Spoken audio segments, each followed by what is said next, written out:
Hello. Good morning, good afternoon, good evening, depending on your time zone. Welcome to my channel. My name is Ogbanje Joseph.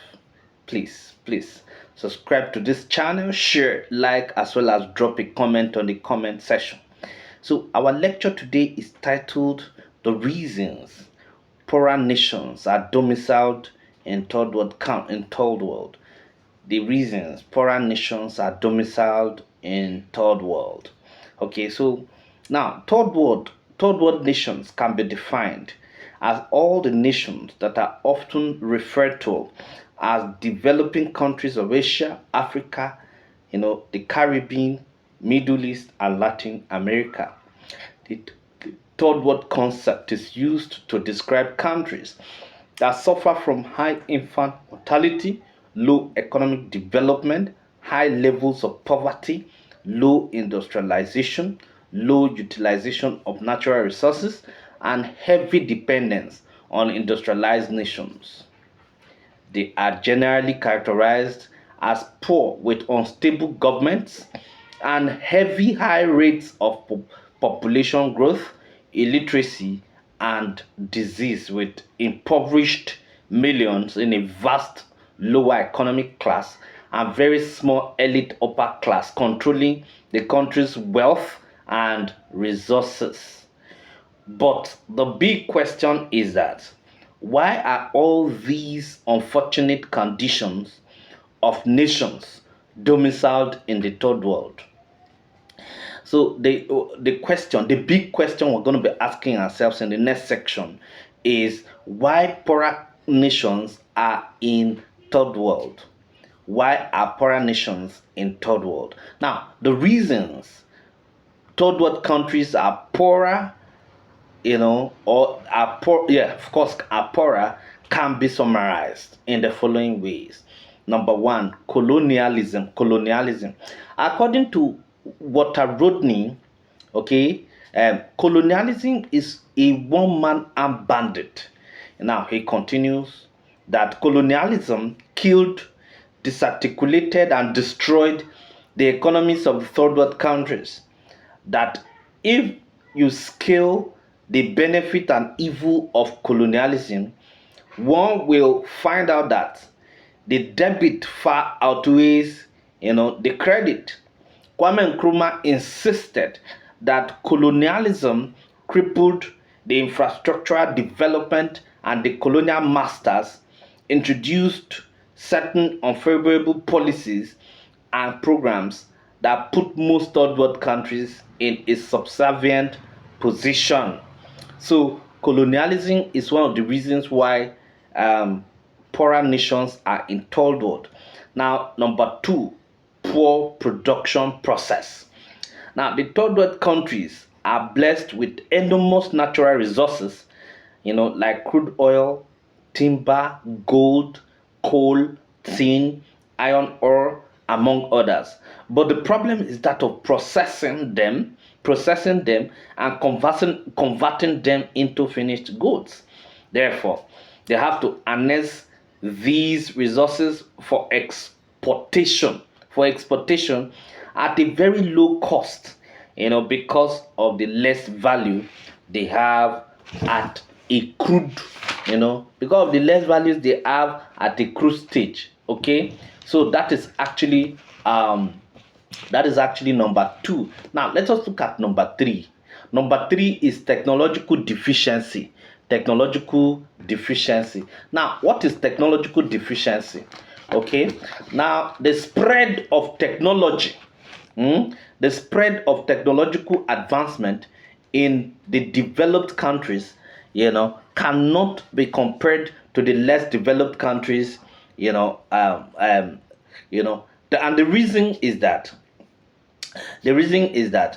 the international market, the more sophisticated, countries' technologies are, the more attracted, they become, or the more attractive they become. So technology aids increase in production, durability, and acceptability, which is absent in the third world. Okay, so that is actually number three. That's technological deficiency. Number 4 is activities of the multinational corporations, the activities of the MNCs. Now, multinational corporations are out to make profit because they are not charitable organizations. Therefore, they amass wealth through production. They repatriate profit and salaries through their activities. They accumulate profit and even undermine and intervene in politics of the third world countries. Okay, so those are the things. Then number 5, the activities of international financial institutions. Now, the international financial institutions like the IMF, World Bank, IBRD, among others, are largely controlled by the developed countries, and most times these institutions do more harm to the poor nations. Thus, when loan is given to the third world countries, it is always packaged with stringent conditions that leaves these nations in perpetual debt. Okay, so that is actually number 5. Number 6, dependency syndrome. Dependency syndrome.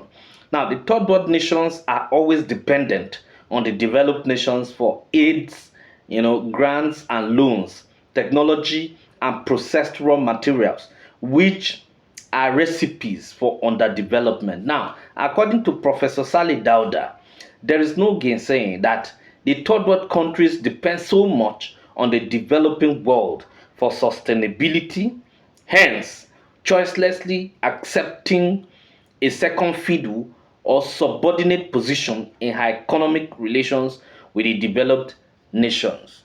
Number 7, domination from outside.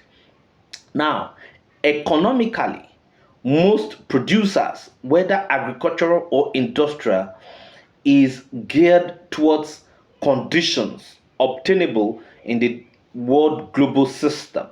Foreign capitalists, foreign capitalists generally controls, the decisive sectors of its economy and the economic decision of the third world countries. Now, the fundamental cause of this is the investment of capitals in the underdeveloped countries, which are characterized by flow of and transfer of profits to the advanced countries of the West. Foreign domination of the local economy and the incorporation of the emerging elites in the structures and system of the metropolitan elite as junior partners, agents, advisors, and representatives create more adversity, to the host nations. Third world countries are poor because they are exploited by foreigners. They are also excluded from wealth and prosperity. Okay, so that is number 7. Number 8, wrong practice of democracy. Now, democracy is the government of the people, by the people, and for the people. Now, that is government by the majority. But on the contrary, in most third world countries, democracy is perceived as government of the people, by the people and for the people, characterized by corruption, sit tight syndrome, and winners take all, self centered and individualistic in nature. Okay, so that is actually number 8 reason why the third world countries are actually poor. Number 9 is sentiment and inequality. Sentiment and inequality in several countries of third world, there is actually ethnic bigotry and ethnic sentiments. Okay, now what you have in several African or third world countries is majority ethnic groups and then minority ethnic groups. The majority ethnic groups want to emasculate the minority ethnic group, and of course, whatever happens in that country, actually is not benefited, okay, equally, but there is an unequal benefit within the countries. Now, number 10 is discrimination. Discrimination of all kinds, based on religion, based on ethnicity, based on tongue, and stuff like that. All of these are actually present in the third world countries, and that is why they are actually considered poor. Okay. Then number 11, religious values. Now, the religious values of people in third world, particularly Africa, is actually such that it takes them backwards. Okay, religious belief system actually makes them believe that, of course, religion is the that, of course, spirituality is everything. God does everything for people, unlike the Western world, where there is actually acquisition of technology and, of course, creativity and innovation being encouraged. In the third world countries, all of that are not encouraged. What is encouraged is that, of course, spirituality and religion, where there is the belief system is that God will do everything for people. Okay, then the last point why third world countries are actually domiciled, poorer countries are domiciled in third world countries, is corruption. Corruption is actually a bane of development in several third world countries. Corruption actually does not do any country any good, including the third world countries.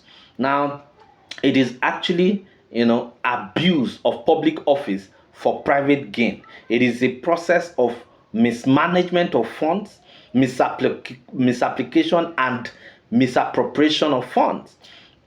And all of these are the characteristics of the third world countries, and that is why they are actually poor. Thank you very much.